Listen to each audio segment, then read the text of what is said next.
warahmatullahi wabarakatuh. Bulan Ramadan, bulan yang mulia. Bulan Ramadan sebentar lagi tamat. Saya memberikan salam yang kurang semangat. Saya ulang sekali. Assalamualaikum warahmatullahi wabarakatuh. Waalaikumsalam warahmatullahi wabarakatuh. Alhamdulillahi rabbil alamin.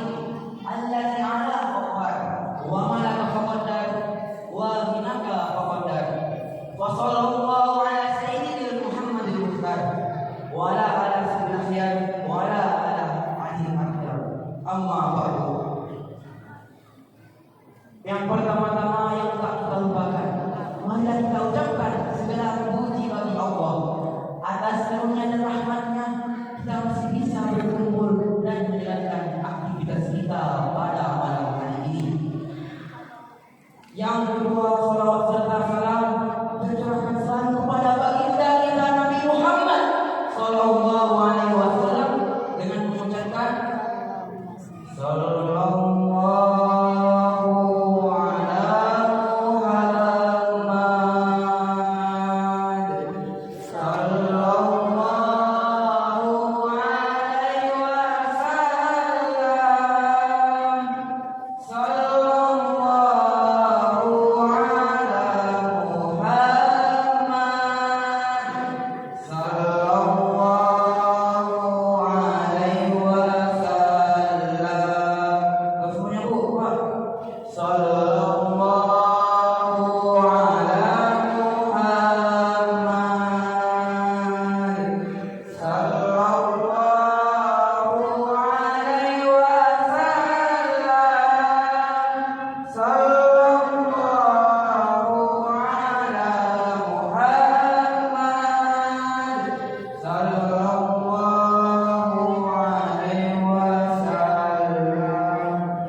yang terhormat pengurus masjid Kampung Yakin, yang terhormat bapak-bapak, ibu-ibu, dan si kecil si ramah-ramah, si besar si jalan-jalan.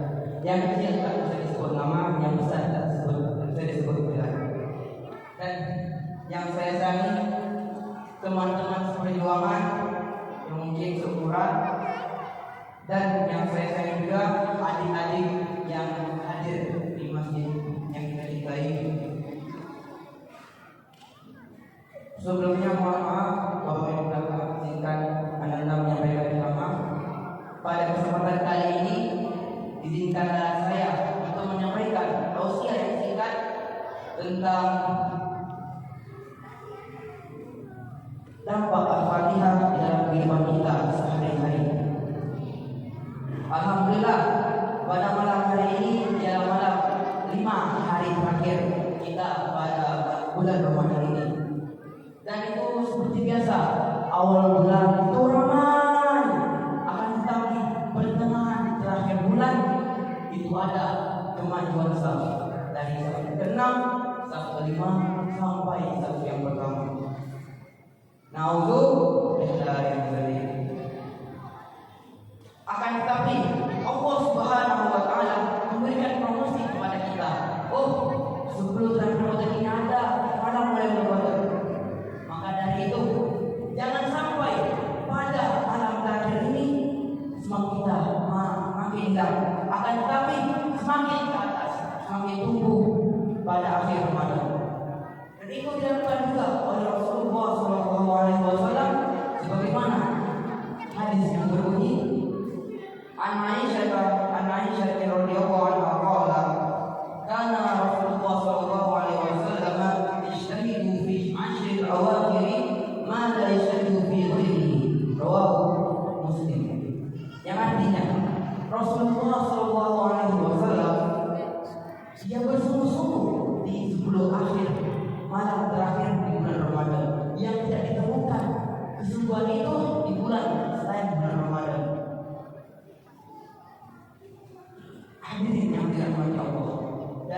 di atas, jelaslah bahwa semakin di ujung semakin dekat efek pegang kita, bukan semakin longgar, bukan semakin hilang.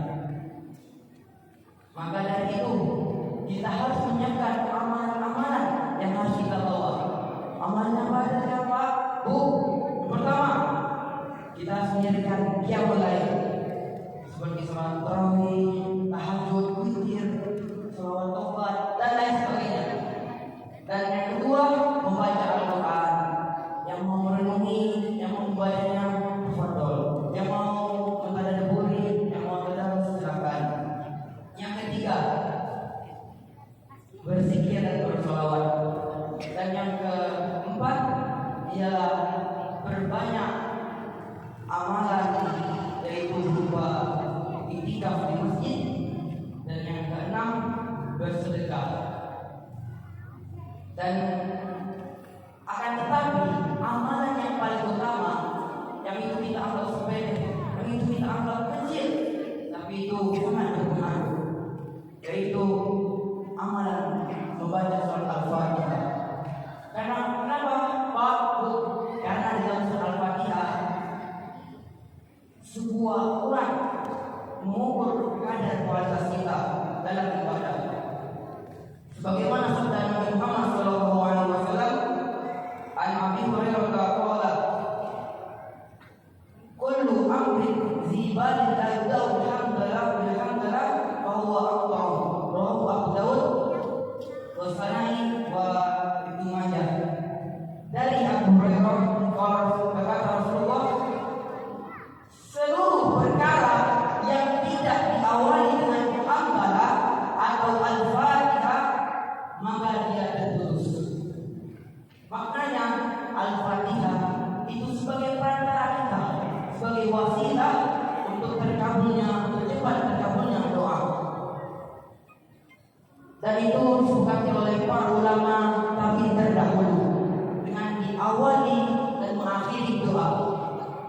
Jika kita berbicara Al-Fatihah, tentu saja kita setiap sholat mengamalkan Al-Fatihah, mau itu yang sunnah, mau itu yang fardu. Betul.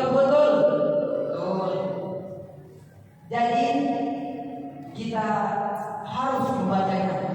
Karena bagi orang yang tak membacanya, mohon maaf Pak, Bu, ini bukan kata saya Pak Bu, tapi kata Rasulullah SAW. Sebagaimana sabdanya, la salata liman lam yuqra fiha bil kitab al Fatihah. Rawahu Bukhari dan Muslim. Tidak sah seseorang salat jika tidak membaca surat Al-Fatihah.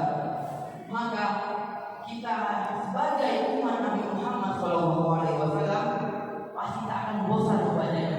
Mau itu beribu-ribu kali, mau itu 100 kali, tak akan bosan.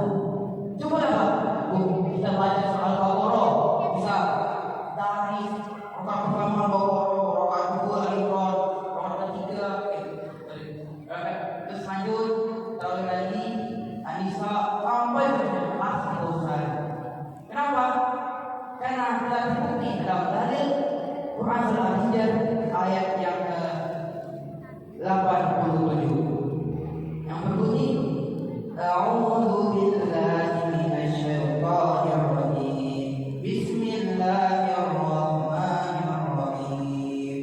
Wa laqad atainaka sab'an minal masani wal Qur'anil 'azim.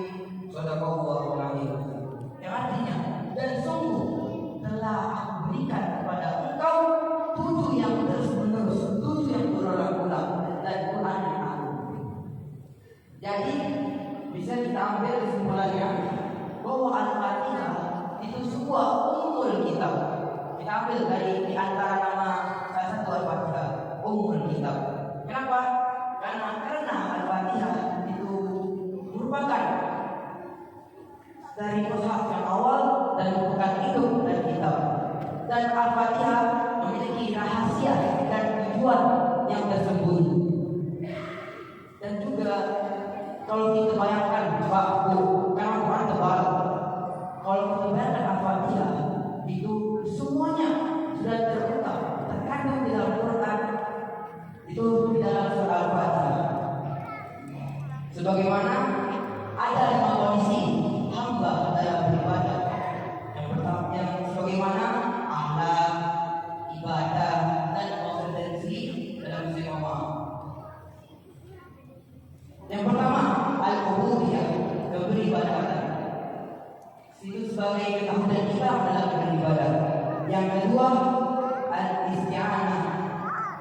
Iya karena kedua iya dan selain. Yang keempat, dia sebagai tolabul hidayah, meminta hidayah. Dan yang keempat, tolabul istiqomah, meminta keistiqomahan dalam petunjuk yang telah diberikan. Dan yang terakhir adalah tolabul nikmat, meminta nikmat. Jadi tidaklah kita meminta nikmat siratal ladzina an'amta 'alaihim ghairil maghdubi 'alaihim waladdallin. Jadi dalam kita meminta nikmat yang diberi petunjuk, bukan nikmat yang dimurkai, apalagi yang disali. Jadi hadirin yang dirahmati Allah, jikalau kita sudah beribadah dan kita merasa tak mendapatkan apa-apa, janganlah bersedih. Karena sebab itu pahit, tapi buahnya manis. Karena sebab itu ada yang berkah. Sangat sayang orang yang membuang pahala kesabaran. Jangan bersedih. Wasbir, innallaha la yudhi'u ajral muhsinin. Jadi dalam kita beristiqomah dalam beribadah, susah maupun senang, tetaplah berpositif diri. Karena Allah, innallaha ghafurur rahim. Mungkin sekian yang Anda bisa sampaikan, kurang dan lebihnya saya mohon maaf. Demikianlah yang saya sampaikan yang benar datang dari Allah, yang salah datang dari pribadi saya sendiri. Yang benar kalau dimanfaatkan, yang salah tolong dibawa saja. Unsur maqala wala ansur man qala. Wabillahi taufiq wal hidayah wa ridha wal inayah. Wassalamualaikum warahmatullahi wabarakatuh. Waalaikumsalam warahmatullahi wabarakatuh.